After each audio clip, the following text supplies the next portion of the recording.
The Eastern Railway employ cooperative bank limited তরফ থেকে নতুন নোটিশ পাবলিশ হলো 2025-এ। তো ফার্স্টে দেখো তোমাদের আমি অফিসিয়াল নোটিশটা দেখিয়ে দিচ্ছি। The Eastern Railway employ cooperative bank limited তরফ থেকে নোটিশটি পাবলিশ হয়েছে।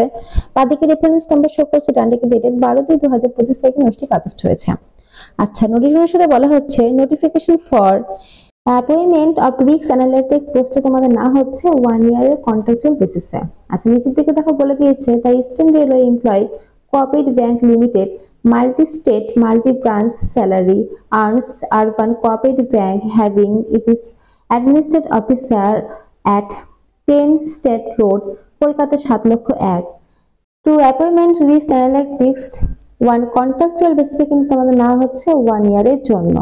আচ্ছা, নিচের দিকে দেখো তোমাদের বলে দিয়েছে eligible candidate are invited for appointment. এখানে বলে দিয়েছে ওয়াক ইন ইন্টারভিউর মাধ্যমে কিন্তু তোমাদের নিয়োগটা করা হবে। সেটা কিন্তু হবে তোমাদের দেখো 22 ফেব্রুয়ারি 2025 তারিখে, অর্থাৎ 22 ফেব্রুয়ারি 2025 তারিখ তোমাদের কিন্তু চলে যেতে হবে সিভি নিয়ে। তোমাদের কিন্তু সিভি নিয়ে চলে যেতে হবে। সেটা কোথায় যাবে বলে দিয়েছে, হেড অফিস অফ ব্যাংক 10 স্টারেট রোড, কলকাতা 7,01,000 এই ঠিকানায় কিন্তু তোমাদের পৌঁছে যেতে হবে। এখানে কিন্তু তোমাদের ইন্টারভিউ হবে। ইন্টারভিউর মাধ্যমে তোমাদের কিন্তু নিয়োগটা করা হবে।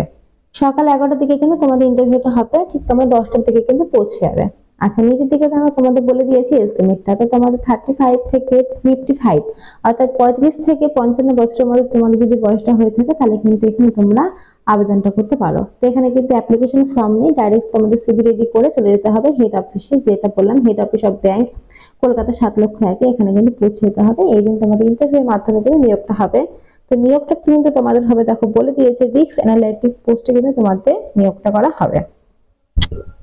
আচ্ছা, নিচের দিকে দেখো তোমাদের মেনশন করা রয়েছে এডুকেশন কোয়ালিফিকেশন। তো তোমাদের গ্রাজুয়েশন কিন্তু কমপ্লিট থাকতে হবে কমার্স নিয়ে, অথবা তোমাদের যদি এমকম এমবিএ করা থাকে তাহলেও কিন্তু আবেদনটা করতে পারো।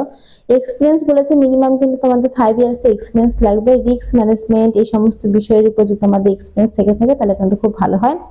এখানে কিন্তু মেনশন করা রয়েছে। আর নিচের দিকে দেখো তোমাদের ওয়ার্ক রেসপন্সিবিলিটি কি ধরনের কাজ করতে হবে সেটা কিন্তু ডিটেইলস তোমাদের বলা রয়েছে। তো এটা কিন্তু 2 পৃষ্ঠার ফর্ম, কোনো রকম কিন্তু অ্যাপ্লিকেশন ফর্ম নেই তোমাদের। তো নোটিশ কিন্তু আমি দিয়ে রাখবো, তোমরা নিজেরা একবার ভালোভাবে পড়ে কিন্তু তোমরা অ্যাপ্লাইটা করতে পারো। তো অ্যাপ্লাই করার জন্য কিন্তু এক্সট্রা কোনো অ্যাপ্লিকেশন ফর্ম নেই, তোমাদের নিজেদের একটা বায়োডাটা তৈরি করতে হবে। বায়োডাটা তৈরি করে অল ডকুমেন্টস অ্যাটাচ করে তোমরা ডাইরেক্ট চলে যাবে যেখানে বললাম, সেখানে গিয়ে কিন্তু তোমাদের ইন্টারভিউর মাধ্যমে তোমাদের নিয়োগটা করা হবে।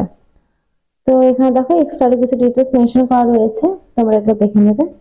তো ফ্রেন্ডস, আজকে আমাদের এইটুকুই। ভিডিওটি ভালো লাগলে অবশ্যই লাইক করো, আর নতুন আপডেট পাওয়ার জন্য চ্যানেলটা অবশ্যই সাবস্ক্রাইব করে দাও।